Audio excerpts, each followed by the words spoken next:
Okay, maayong adlaw, maayong pag-abot diri sa itong channel Yutang Tabunan PH o ganiya na pagkakaroon para sa atong bag-ong reaction video kani mao na niya nga atong ipaabot karon sa mga mahitabo sa may kalibutan gyapon sa atong politika. Of course, ga-expect ning tanan nga moabot ra gyud ani. So unsa man ni ang pag-file og impeachment case against kang Sara Duterte. Okay? So sa akong namathan, anay impeachment case kaniadto kang Joseph Estrada, then isunod kang Renato Corona. Kang Joseph Estrada, wala to I think, sa akong na-remember, wala to madayon, kay na-walk out na hitabo, and then nag-rally na sa EDSA. And then Estrada ni-decide nga mo kanaog sa pwesto. Kang Renato Corona, nahuman gyud to, na-desisyonan, and then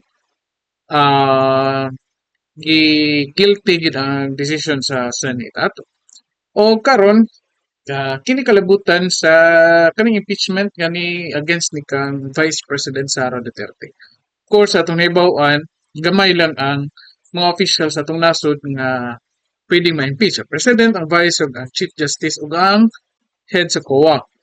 Okay? Head or basta sa COA nga kuan.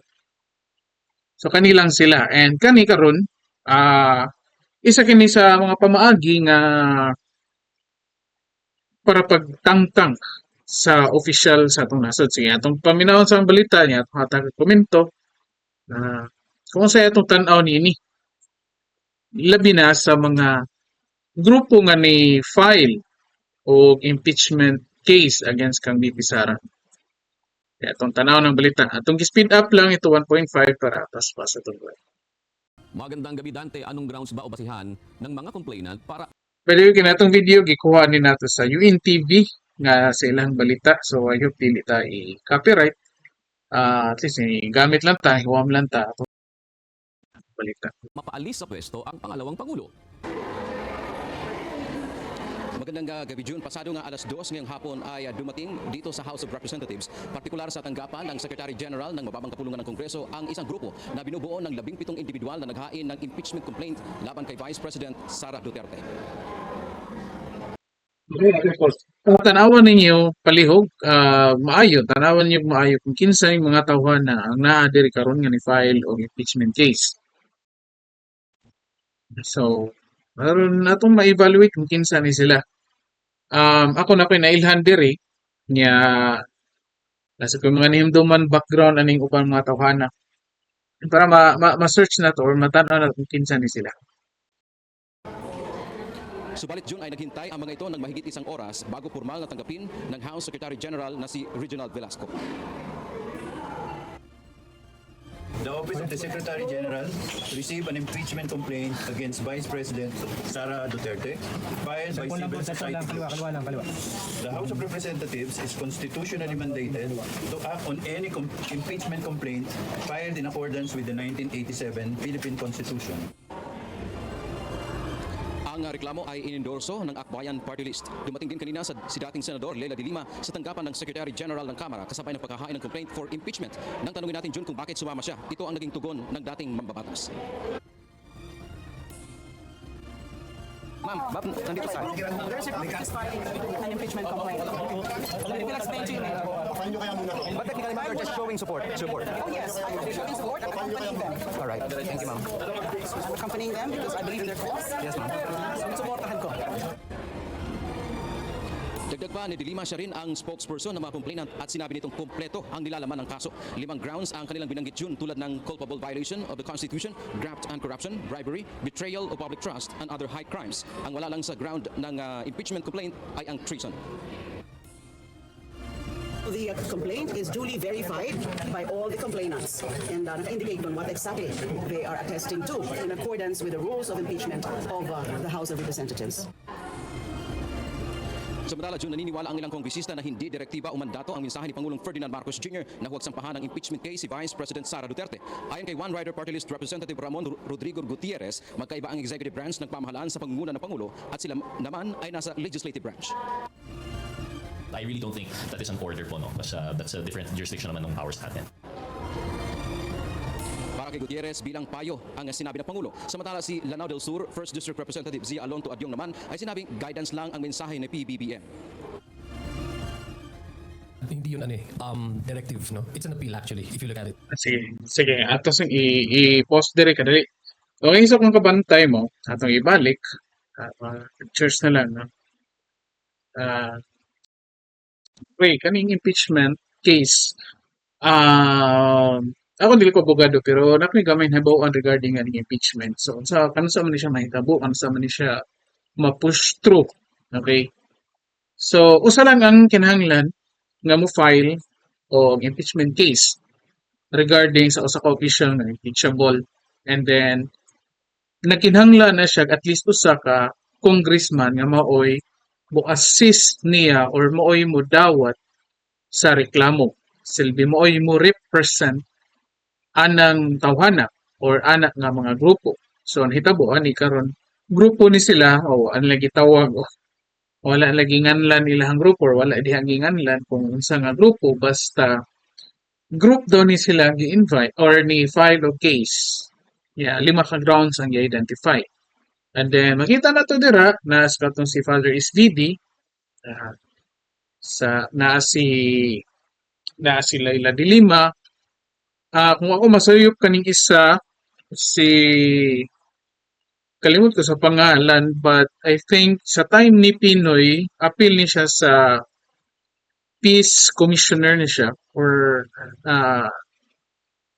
basta correct me if I'm wrong kung mao bining tawhana, mao bining bayhana, or basta kalimut ko sa pangalan, basta ita ang pangalan something.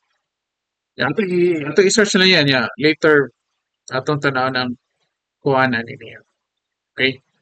Sige lang, ato lang ikuha lang sa. Basta na-identify na to si Laila de Lima, and then kanang mga nagsulob og blue nga kuan, polo shirt, yung kabantay mo ni nila, atong tanaw ng sa video. Kani siya ba? Mga kaning kuan. Okay? Kani siya. I think si commissioner ni siya ni time ni Pinoy regarding sa peace process dito sa Mindanao. Okay, atol niya na yun. Laila de Lima, si Father SVD, kato ni testify or nag-resource person during sa Quadcom hearing na mo ay ni represent on behalf sa mga families sa alleged EJK. Okay? O niya saan naman to? So, correct, magbantay mo kaning likod ani nagabaro. Naga polo shirt ni sila nga blue. Okay, yan ay logo, and I believe kung ako masayo, magdalo ni sila nga group. Okay. So timan niya, kaning mga tawhana ato ni silang tan-awon, ato ni silang tawhana lang, tanawon lang. Ito ba sa church? Okay, kadami lang.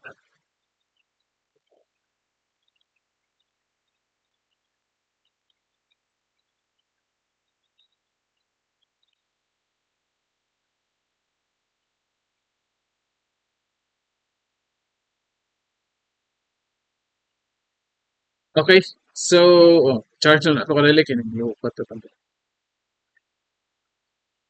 So sige, impeachment, regarding sa impeachment, usa lang or kanina nahitabo nga grupo ang file. And then ni hangyo sila o representative or congressman nga mo assist nila o mo represent nila. At this time nahitabo ang akbayan ang ilang giduol. Okay.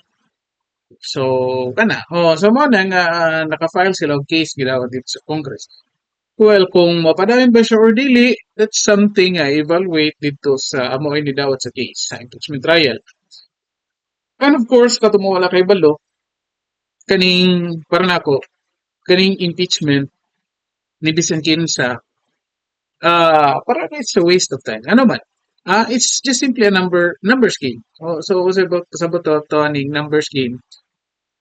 Regardless sa evidences nga i-present, regardless sa arguments, to counter attack the evidences nga gi-present, dili na siya mo matter. Okay, kay nga naman mag-voting ra na sila tanan. Okay, in this case kani sa Congress pa siya nga level, mahitabo na if madesisyonan nila nga valid ang impeachment case, then they will push it dito sa Senate. Okay, and then ang Senate will act as a court. And then ang judges kay ang mga senador. Okay? So basically kayo mo tanawon with the current administration,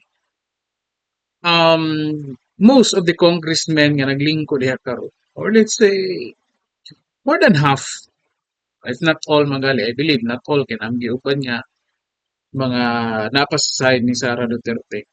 Okay? Na siya igsuon dira.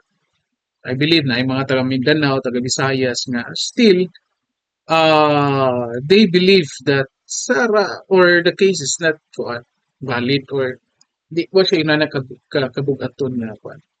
Kasi let's say more than 50%. In voting ana, most likely ma-push through yun na ang impeachment. Which is of course i-expect na natong tanan. I-expect na nato nga kaning impeachment case ma-file, ma-proceed yun na dito sa Senate. So ipasaka na dito sa Senate. So mag-hearing na sila dito ang mga senador mao'y mo as judges. Okay, so diri na magdaog dito. Diri na ta mo kuan diha sa mga senador kung objective ba na sila, evidence-based ba sila. But so far sa ato ang mga sa katong two cases nga nahitabo sa impeachment trial, like kang Estrada, kang Corona, no? Naagi mga senador to, dilitan na naagi mga senador. Wa gyud ka nang magdepender gyud kung survival of the career gyud. Okay? Do na for example sa time ni Corona na mga allegations nga senador i-invite dito sa balay ni Pinoy, ni presidente Pinoy, nga gi-offeran nga ana vote of yes, nga as guilty, nga in return na ay mga kuan. In fact, gibulgar na if ako masayot ni Bong Revilla. Okay? Gibulgar na ni Jinggoy Estrada. No? So, mo'y issue ani. But eventually, kung kinsa ang naglingkod sa admin, kung for survival of career, most likely ikaw, congressman ka, senador ka, ato jud kadagan kinaman dito ang kwarta. Okay, in this case, si Sara Duterte, wa man dito ang kwarta. And unfortunately, nahibawan na ito nga si Sara Duterte, di mo hatak. Okay. Kuan ba ni siya? Well, sa atong so far, sa atong nakita ha, honest to goodness man iya ha. Katong case nga bribery, i-explain na mag-connect naman to nato nga kay paano naman tao kinsa may diin to gikan ng kwarta ato nga gihatag atong ASEC or USEC or ASEC na merkado. Okay? So medyo tagilid si Sara. Pero sige, ato lang tanawon. In kaso lang, kani mahitabo, in kaso lang, atong analyze ni, no? In kaso, ma-file ang case. Okay? And unfortunately, madesisyonan nga i-guilty si Sara Duterte. It's because kay ari naman na ginadiri, maglinaw-ganay naman na ang kwarta. Kani kwarta hay raman ni. Nahitabo karon ang mga Duterte walay kwarta. Okay? Okay, nahitabo karon mga Duterte walay kwarta. So, maglisod sila. Ang kwarta na diri sa administration karon. Okay? Na ni Tambulos-los, na ni Bangag Marcos. Okay. In kaso, ma-file ni dito sa Senado, most likely makinamangay ni. Sa may kinamangay, kaning mga senador karon nga of course kita tanaw nga na ay let's say kani makaingon man gyud ta nga kani si Bongo o si Bato de la Rosa kang Duterte gyud ni. Kani may believe nga dili ni sila makamang. But eventually na ay mga senador diri nga karon pala ni action nagbalik. Okay, ni action nagbalik. Kinsa man? Muin Gatchalian, sample. Kani si Amy Marcos asog karon wala pa siya declaration kung asa siya, medyo paling-paling siya. But eventually nig-abot sa time nga diha na nato makita unsay stand ni Amy Marcos. Rizal Tiberos klaro naman ni. Kani si Chis Escudero kani Marcos ni. Okay, di na ni kinahanglan lawgan kay atin ba rin kag parte dito guwan, di ba? Kani si Grace po, kani medyo paling-paling sa ni. Kani mga Villar, kani si Mark Villar medyo tanawonon pa pud ni, diri na to makita sa stand ani niya. Pero I believe naa pa ni siya sa objective pa ni siya karon. Wala man ta nag-ingon nga kinsay laban, kinsay dili, okay. So, ang objectivity ba? Okay. So medyo tagilid yun si Sara Duterte. In kaso magaling ma-push through ni ang impeachment dito sa Senado. Okay, let's say na-push through siya and then gi-decidean nga or gi-guilty gyud si Sara Duterte. So sa may po. Okay. Um, tanawon mga kaisunan, kita ni mga Pilipino ang pildi. Wa kita modaog si Sara or mopildi si Sara sa impeachment trial. Kita mga kaisunan ang pildi kay ano man. Yan kana ilang oras dira. Kana ilang oras dira pahurot na sa trial. And kung naka-remember ko sa time ni Joseph Estrada, every day, whole day, maoray gigamitan sila ang oras. Ang kami daw lingaw siya, oras siya entertainment kay tanaw magkapakaton man sad ka pero gakaskas ka sa oras kay wala dili man siya evidence based, depende ra man siya sa gidaghanon sa mo vote of yes, mo vote of no. Okay? So again, watay daog ani. Kita mga ordinaryong Pilipino taga-adlaw ta galing kamot para maluwas. Git kaning mga tawhan nagausik-usik sa tong oras. Okay? So wala nila dawata ang mandate sa mga katawhan na labi na sa katong mga boto ni Vice President Sara Duterte nga 32 million ka buok nga ni vote niya as Vice President. So kani violation ni like para nako no do legally dili kay niagi man sila og process as impeachment trial but kani violation siya sa atong rights or sa rights sa mga tao nga ni kalabin sa katong mga ni boto ni Sara Duterte. Ano ba ni vote man mo nya nga nang lamang i-impeach karon. Okay? Wala pa'y kinsa man ning mga tawhanan kani ato ning analyze ng taw taod kinsa ning mga tawhanan. Okay? So ato ni tanawon. So ikaduha ang issue ani or let's say siguro issue let's say ang downside ani ng Department administration kang Bongbong Marcos. Okay.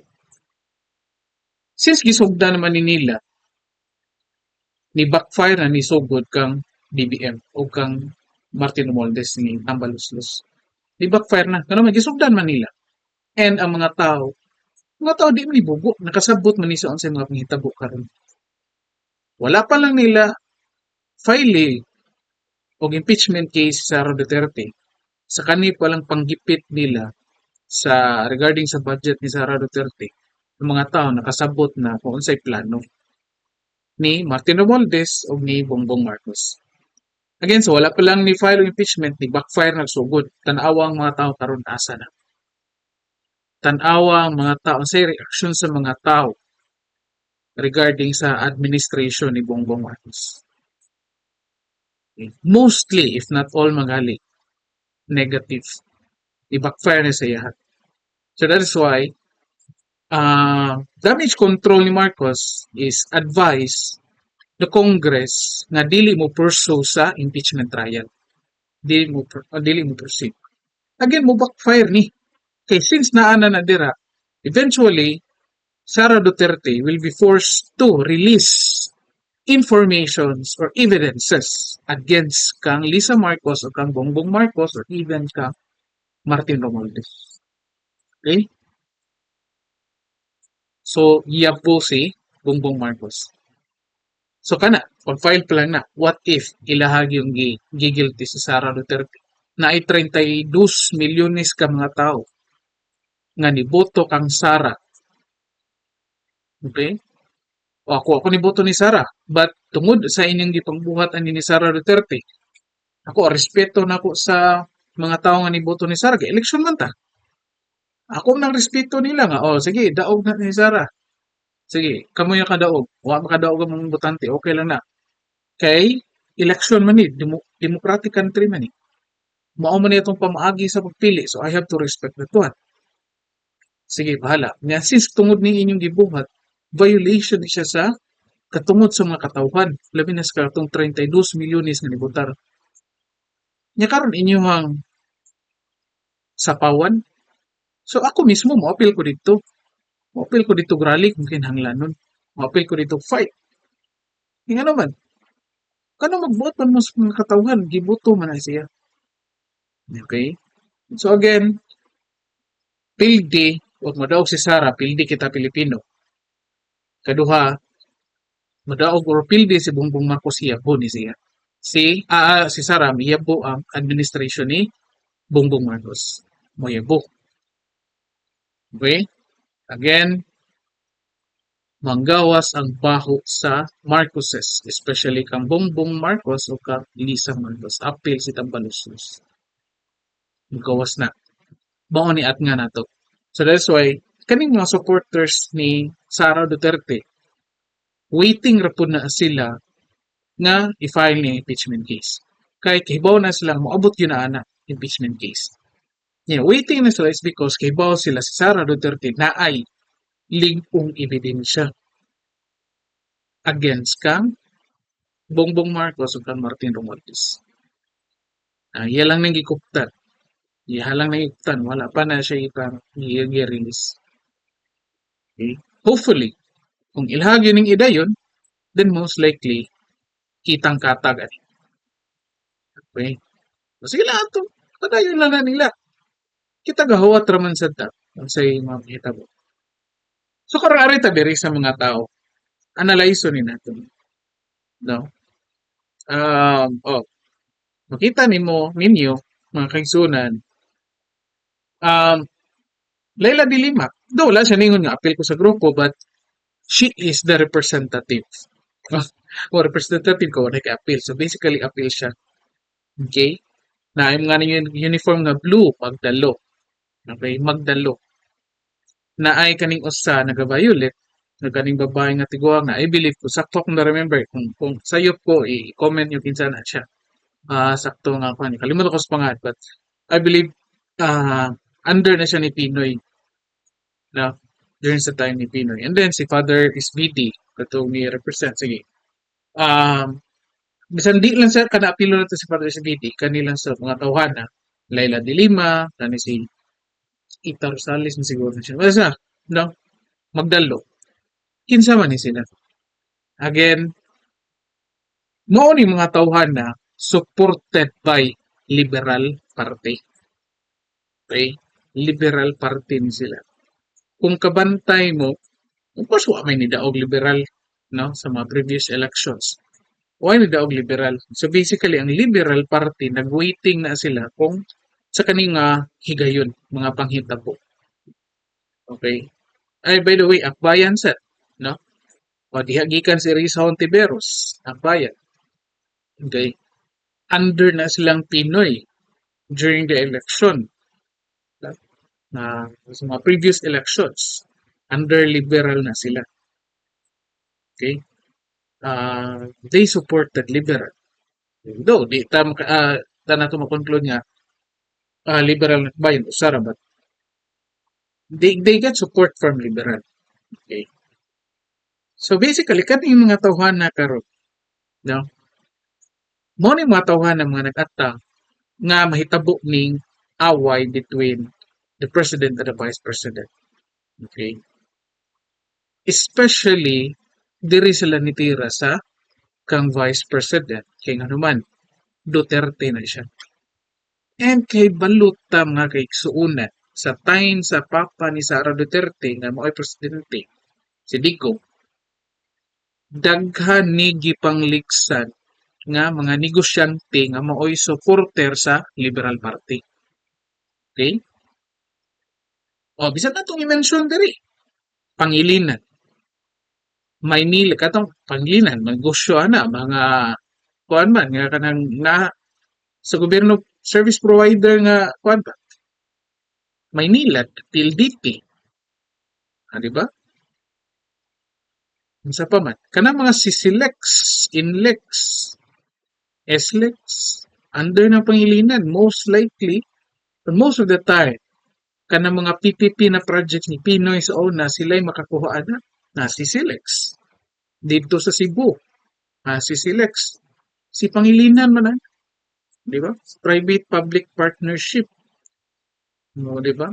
Mao na dili mapahimuslan og maayo sa mga tao, it's because grabing kadako ang bayad. Moagi ka, mo sud ka, mo gawas ka bayad. Di ba? Dili na siya mapahimuslan. Kinsa kapahimos? Ang kapitalista. Agad, PLDT sa una. Dili kasaban, dili tarungon.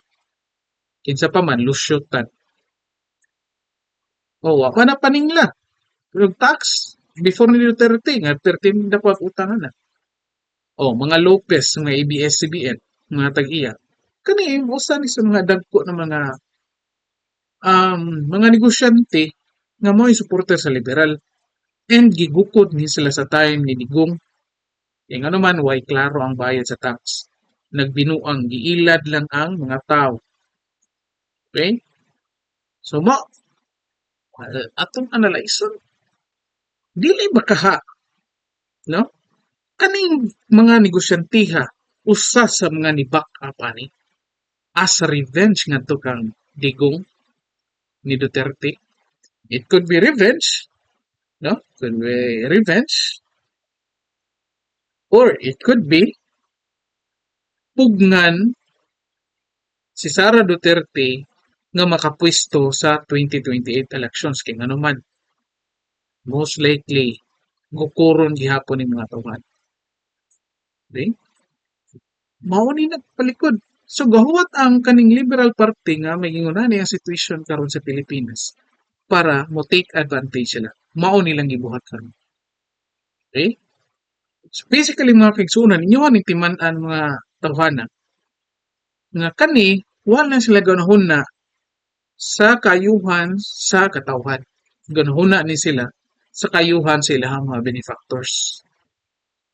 Magdalo, ano? Appeal man ang Magdalo. Kung ka-remember mo, time ni Gloria Arroyo, nakodita ni, led by Magdalo, ang ilahang leader kay si Trillanes. Oh, nakasuhan ni. Nakasuhan ni sila. Guilty. Kinsay ni hatag pardon ani. O si Pinoy. Mao na ang kabantay mo kanis Trillanes gihimo ng iro sa liberal kung naa sila ganahang dauton nga tao mao nilang patingugon. Oh. President si Pinoy by si Binay. Pag-announce ni Binay yung modagan sa presidente, kinsa may nibirag maayo ni Binay. Ani Trillanes. File ko ng kaso until na wa manggali. Mingaw manggali kayo. Mao nadaot ni nakadaotan ni Binay. At pagdaga ni Digong, dito po siya nagtingog. 2016, pag-awas ko nung hay siya o bank accounts nga maoni, di ba? So, nga naman, Trillanes, Magdalo, usara na sila. Under na sa ni Pinoy. And kung kinumdum mo sa time ni Digong, okay, gi-attempt ni Digong nga i-dishonor to ang desisyon ni Pinoy nga i-free sila. Nga pag-awson sila sa presuhan, i-free sila. Gi-attempt to ni Digong. Unfortunately, ni-decide ang Supreme Court nga valid to. Okay? Supreme Court mo ni-decide nga valid. Sige na lang, valid to. So, din na ito makita mga kaigsuon. Kaning mga tauhan na kaning gudpuha nga ni file og impeachment trial, wala ni gaapas sa kayuhan sa mga katauhan. Yung naman, wala ho na unsay mawala sa katauhan if madayon ni ang ilang impeachment trial. Kung pila ka oras ang resources or kwarta nga magamit kung mag-hearing na regarding sa impeachment. Ikaduha, since liberal sila, under ni sila sa liberal party nga grupo, walay kandidato gikan sa liberal party nga nakasulod, okay? Sa posisyon karon, doon ay uban gud gikan liberal nga ibalhin lang og laing grupo para makasulod for survival man sa karir. Do, let's say, wa gyud nakasud. Wa gyud ni daog nga kandidato. So basically, wa na sila ga hunahuna sa kaayuhan. Nilang giapas nga sila makatake advantage sa mga panghitabo karon sa atong nasod. Mo na hinahinay ni sila og sulod. Okay, hinahinay ni sila og sulod. Diri na to makita. So kamo man isunan sa inyong tan-awan eh. Oh. Kay baw man ta karon si Leila de Lima nagbuhat ni siya gihang party list, dagan ni siya under representative sa ka party list. Kung ato niya ilaylahon, para mabantayan na to kung sa gyoy, tumong og tuyo ni ining iyahang party list. Okay? So again, wala akong mag-ingon nga kani sila, kani analysis lang nga to kamuy mag-decide based sa atong gi-present diri karon nga mga nakita regarding sa mga panghitabo. Okay? Kani liberal sa kadaog. Suko man ni sila sa 32 ka milyones ka mga tao nga niboto kang Sara Duterte. Okay, saan lagdaot ang mga Duterte, mudaog man gyud. So wa ni sila respeto sa 32 ka milyones nga niboto ni Sara Duterte. Ang gusto nila ilang sapawan ang desisyon sa mga 32 ka milyones ka tao nga niboto ni Sara. Tanawa ni mga naw nga. Napatay ko andere. Kaning akbayan, ako duda sa ko kaning akbayan. Natay balita diri isa. Tanawa ninyo, paminawa ninyo ha. Kani gikan ni sa ANC niya ato ning 2 months ago. So September ni balita. Ato tanawon sa balita. Commission on Elections Anbang formally declares Akbayan Citizens Action Party as the winning party list group of the May 2022 elections. The decision grants Akbayan 1 seat for the group's representative to the House, Percival Sendania. Sendania's slot was initially occupied by Anwaray, a party list group whose registration was canceled by COMELEC for letting 2 of its nominees assume office. The COMELEC has begun preparations for... Okay. So nakita niya balita do. So kanina hitabo ni nga balita, or let's say ang pag-announce sa akbayan nga Anwaray na party list na disqualify and nahitabo ni in the middle sa mga panghitabo karon sa politika. September ni nahitabo kanos aman to gasugod binirahay nila kang Sara. Kasi mga July, no? September ni sulod. Si September ni siya nakalingkod mo remember mo usa ni siya sa mga tanan ni Digong during sa Quadcom hearing nito nga lang nagkalit during sa Quadcom hearing. So kita makapangutan na ta coincidence lang ba ang panghitabo nga gideclare sila nga winner tungod kay na disqualify ang Anwaray or gidisqualify ang Anwaray para sila makasulod para siya mo himo ang representative or siya mo iduot or para mo kuan dito sa impeachment trial mo represent. Okay na ito mga analysis lang sa mga paghitabo ato lang i-connect so kamo mga kaigsuunan kung sa inyo mga nakita i-comment sa ato ang comment section aron mabasahan nato makita nato ang inyong unsa po din inyong analysis. O diri lang po ta kutob nga hinaot na mo mga nakuha may kalibutan kini sa ato ang mga panghitabo sa nasod. Salamat mayong adlaw kini ang yutang tabunan PH mayong adlaw sa tanan.